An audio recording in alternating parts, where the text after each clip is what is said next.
জনমনে একটা ধারণা রয়েছে যে জামায়াতে ইসলাম ক্ষমতায় এলে আমাদের যে কৃষ্টি কালচার আছে, যেমন পহেলা বৈশাখ হয়, তারপর বিয়ের অনুষ্ঠানে গান বাজনা বা নানা ধরনের সামাজিক অনুষ্ঠানগুলো হয়ে থাকে, যেগুলো ইসলামের নিষেধাজ্ঞা রয়েছে, এই বিষয়গুলোতে কি জামাত ইসলাম বাধা প্রদান করবে কিনা, বা এরকম কোনো ইয়ে আছে কিনা? আমাদের এই দেশে বিভিন্ন সম্প্রদায় বসবাস করে, অনেকগুলো জাতি ধর্ম আমাদের এখানে বসবাস করে। প্রত্যেক সম্প্রদায়ের নিজস্ব একটা কৃষ্টি কালচার আছে। আর প্রত্যেক ধর্মের ধর্মের যে কৃষ্টি কালচার, যাদের যে ধর্মীয় যে রীতিনীতি, তারা প্রত্যেকে তার ধর্মীয় রীতিনীতি পালন করবে। এই ক্ষেত্রে জামাত ইসলামী কখনো প্রতিবন্ধকতার সৃষ্টি করবে না। এক্ষেত্রে যেমন মনে করেন যে এক ধর্মের কৃষ্টি কালচার আরেক ধর্মের উপরে চাপিয়ে দেওয়ার যে রেওয়াজ আমাদের সমাজে আছে, এই ধরনের সমাজ এটাকে মানে আরেক ধর্মের উপরে চাপিয়ে দেওয়া মূলত। আপনি যেমন যে বৈশাখের কথা যেটা বললেন, এই যে আমরা মুখোশ পরে বিভিন্ন কিছু করে, এটা কি আসলে মুসলিম সংস্কৃতির কোন অংশ না? তো এটা এটা একটি হিন্দু সংস্কৃতির একটা অংশ, কালচার।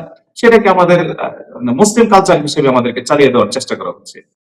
তো এই ধরনের কালচার মানে যে সব ধর্মের সব গোষ্ঠীর সব সম্প্রদায়ে তাদের নিজস্ব যে কালচার, কৃষ্টি কালচার আছে, তারা তাদের নিজস্ব কৃষ্টি কালচারে তারা উদযাপন করবে। এক্ষেত্রে প্রতিবন্ধকতার সৃষ্টি জামাত ইসলাম করে নিয়ে করবে না। ইতিমধ্যে দেখেন, এই যে বিশ্ববিদ্যালয়গুলোতে ইসলামী ছাত্র শিবিরের ব্যাপারে অনেক রকমের অপপ্রচার হচ্ছে না, হয়েছে তো। তো সেখানে একজন কি কয় উপজাতীয় যে সর্বমিত্র সর্বমিত্র চাকমা, সে বলছে যে আমি মদ খাই। সে বলছে আমি মদ খাই। কই, আমি তো আমার যে ধর্মীয় অনুশাসনে আমাকে তো মদ খাওয়াতে নিষেধ করে নাই, কাজে আমারটুকু খাচ্ছি, শিবির তো আমাকে সেটা আমাকে বাধা দেয়।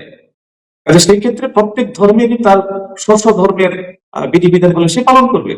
এক্ষেত্রে জামাত ইসলামী সেক্ষেত্রে তো প্রতিবন্ধকতা সৃষ্টি করবে না। কিন্তু যেটা যেমন আপনি পহেলা বৈশাখের কথা বললেন, এটা কিন্তু বাঙালির কালচার হিসেবেই ধরা হয়। আপনি যদি দেখেন যে এই যে বৈশাখী যে কালচারটা আমাদের দেশে আসছে, কখন থেকে এই কালচারটা শুরু হয়েছে? আমাদের নব্বই দশক থেকে। 90-এর দশকের আগে কি এই বৈশাখী ছিল না? কিন্তু সেটাকে এখন আমাদের কেমন পর্যায়ে নিয়ে আসা হয়েছে যে এইটাই হইতেছে বাঙালি সংস্কৃতি। কিন্তু 90 দশকের আগেও তো এই বৈশাখী ছিল। সম্রাট আকবর যখন থেকে এই বাংলা সম্প্রবর্তন করছেন, তখন থেকে তো বৈশাখী আসার কথা। কিন্তু তখন কি ছিল? এই যে হালকা তার প্রচলন ছিল, নতুন বছরের আগমন বলকে যে ধরনেরই ছিল। কিন্তু এই অপসংস্কৃতির নামে তো এরকম কোনো কিছু ছিল না। মানুষ বাঘ সাজতে হবে, সাপ থাকতে হবে, এই যে পেঁচা সেচে নিয়ে করতে হবে, এগুলো তো আসলে আমাদের বাঙালি সংস্কৃতির নাম হলো তো এটা।